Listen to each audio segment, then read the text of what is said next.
आवाज उठाने लगे अक़वाम आलम। बरतानवी वज़ीर कानून और 10 अरकान पार्लियामेंट भी भारत के खिलाफ बोल उठे। पाबंदियां फौरी हटाने का मुतालिबा, भारत का अंदरूनी मामला नहीं।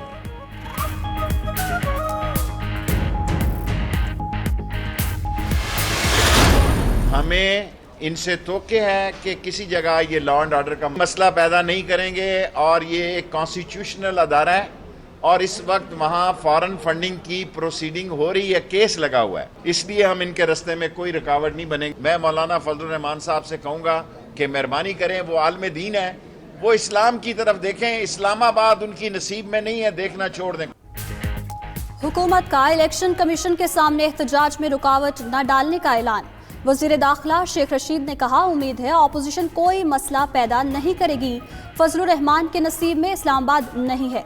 वजीर कानून फारूक नसीम बोले, सुप्रीम कोर्ट के फैसले के मुताबिक हर जगह एहतजाज नहीं हो सकता। वजीर दिफा परवेज खटक ने कहा, ऑपोजिशन जमातें मुल्क में फैलाना चाहती हैं।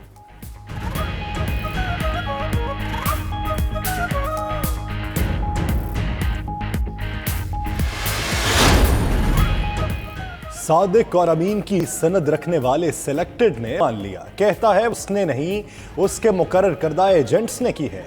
नून लीग की रहनुमा मरियम नवाज कहती हैं, 7 बरस से खटाई में पड़ी, फैसला हो गया। अब इलेक्शन कमीशन का तहरीरी फैसला बाकी है। 19 जनवरी को हिसाब मांगने आ रहे हैं।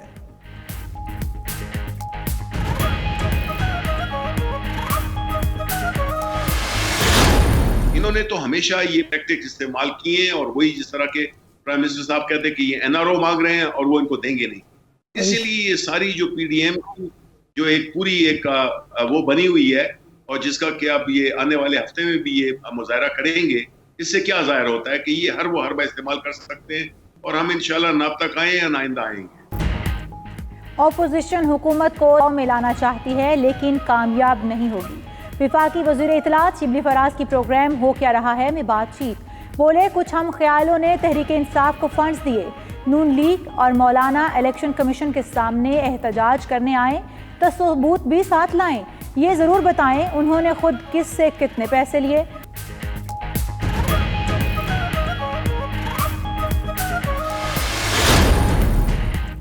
ऑपोजिशन के हुकूमत पर ब्रॉडशीट से कमीशन मांगने के शहजाद अकबर ने मरियम औरंगजेब के बाद अज़मा बुखारी को भी नोटिस भेज दिया। नोटिस में कहा, अज़मा बुखारी मुआफ़ी मांगे या 50 करोड़ रुपए हर्जाना अदा करें। ट्वीट में कहा, हर्जाने की रकम वसूल करके खैराती इदारों को देंगे।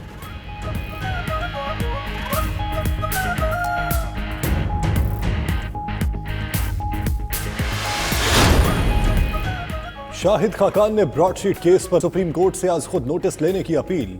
कहा, नैब और हुकूमती जिम्मेदारान ने ब्रॉडशीट से कमीशन मांगा, बरतानवी अदालत का फैसला सामने क्यों नहीं लाया जा रहा। एहसन इकबाल ने कहा, ऐसा लॉन्ग मार्च करेंगे लोग मौजे तुंग का लॉन्ग मार्च भूल जाएंगे। मरियम औरंगजेब बोली, तहरीक इंसाफ ने फंडिंग का एतराफ कर लिया। इलेक्शन कमीशन ने 6 साल से फैसला नहीं सुनाया।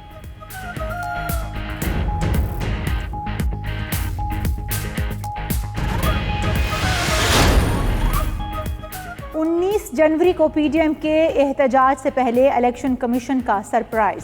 पीपल्स पार्टी और नून लीग के खिलाफ फॉरेन फंडिंग की तहकीकात का अमल तेज कर दिया। दोनों जमातों के नुमाइंदगान को 18 जनवरी को तलब कर लिया। नून लीग और पीपल्स पार्टी के खिलाफ पीटीआई एमएनए फारूक हबीब ने दरख्वास्त दायर कर रखी है।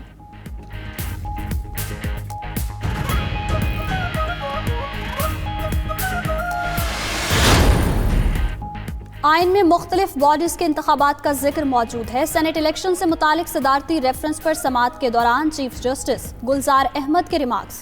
जस्टिस एजाजुल हसन ने कहा, तरीक़ाकार जिस कानून में दर्ज है इलेक्शन उसी के तहत होगा। अटॉर्नी जनरल ने कहा, सुप्रीम कोर्ट सदर के रेफरेंस पर मशवरा और गाइडलाइन दे सकती है।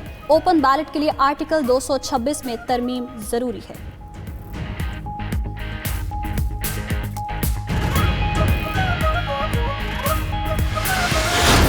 हमें पता है कि सिर्फ हुकूमत ही नहीं, एमक्यूएम की 7 सीटों पर, कौमी असम्बली की 7 नशिस्तों पर जमहूरियत खड़ी हुई है। तो हर चीज़ का जायज़ा लेना है। कमज़ोरी एमक्यूएम इसलिए की गई है कि एमक्यूएम की सियासत भी हम आहंग हो जाए इस मसनूई जमहूरियत के साथ। जानते हैं हुकूमत एमक्यूएम की 7 सीटों पर खड़ी है। कन्वीनर MKM खालिद मकबूल सिद्दीकी ने नाइट 2 न्यूज से गुफ्तगू करते हुए कहा, हुकूमत ने नए सिरे से मर्दमशुमारी की यकीन दहानी कराई है, मुतमईन अभी तक नहीं है। हुकूमत ने मुतालिबा मानने में काफी ताखीर।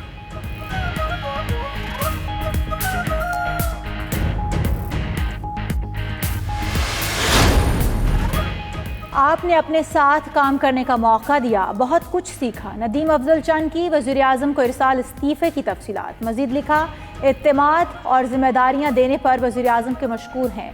मुआविन ख़ुसूसी और तर्जुमान के ओहदों पर मज़ीद काम नहीं कर सकते।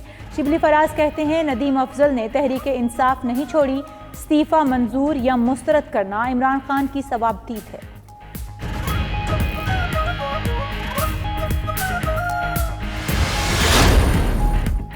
इस्लामाबाद हाई कोर्ट ने चेयरमैन PTV नईम बुखारी को काम से रोक दिया। अदालत ने मामला वफाकी काबीना को भेज दिया। चीफ जस्टिस अतर मिनुल्लाह ने रिमार्क्स दिए, कोई कानून से बालातर नहीं, नईम बुखारी काबिल एहतराम है, अदालत इस तैनाती को कलअदम नहीं कर रही। वफाकी काबीना सुप्रीम कोर्ट के फैसले को मद्देनजर रखकर इस मामले को देखे।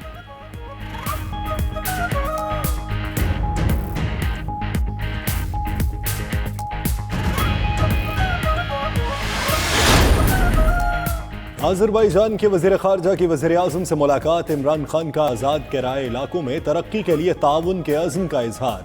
आज़री वज़ीर की शाह महमूद से भी मुलाकात, वफूद की सतह पर मुज़ाकरात हुए। दूसरी जानिब तुर्क वज़ीर ख़ारजा की कराची में मज़ार कायद पर हाज़री। मवलद चावुश ओगलो ने गवर्नर सिंध से मुलाकात भी की।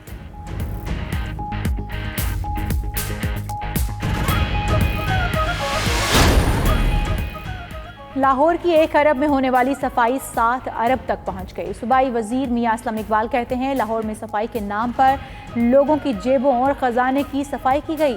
नून लीग की हुकूमत में कंपनियां बनाने का सिलसिला शुरू हुआ। पिछली हुकूमत ने मिली भगत से मशीनरी कंपनी को देने का मुआहिदा किया।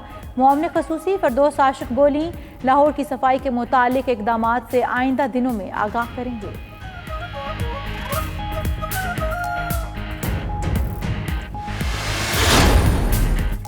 सऊदी अरब की पाकिस्तान से मोहब्बत और इंसानियत की खिदमत की शानदार मिसाल। गुज़श्ता साल उम्रे के लिए गए पाकिस्तानी जोड़े के यहाँ बच्चा पैदा हुआ। मक्का मुकरमा के अस्पताल ने बच्चे की देखभाल शुरू की। वीज़े की मुद्दत ख़त्म होने पर वालिदैन को तो वापस भेज दिया, बच्चे की देखभाल जारी रखी। नन्हा फूल 1 साल बाद कल पाकिस्तान आएगा। बच्चे को लेकर वफ्द कोयटा पहुँचेगा।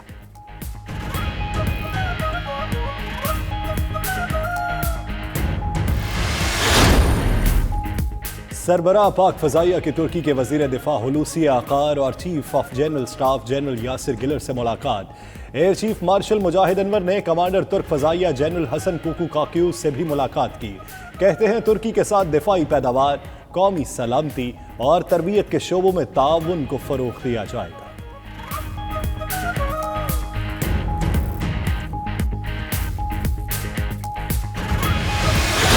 ऐवान नुमाइंदगान ने सदर के मुआख़ज़े की करारदाद दूसरी बार मंजूर कर ली। हक में 232, मुखालफत में 197 वोट पड़े। मुआख़ज़े के हक में वोट देने वालों में 10 रिपब्लिकन अरकान भी शामिल। ऐवान नुमाइंदगान के बाद मुआख़ज़े का मामला सेनेट में भेजा जाएगा। बाइडन ने कहा, मुआख़ज़े के हक में वोट देने वालों ने ज़मीर की आवाज़ सुनी और आइन पर अमल किया।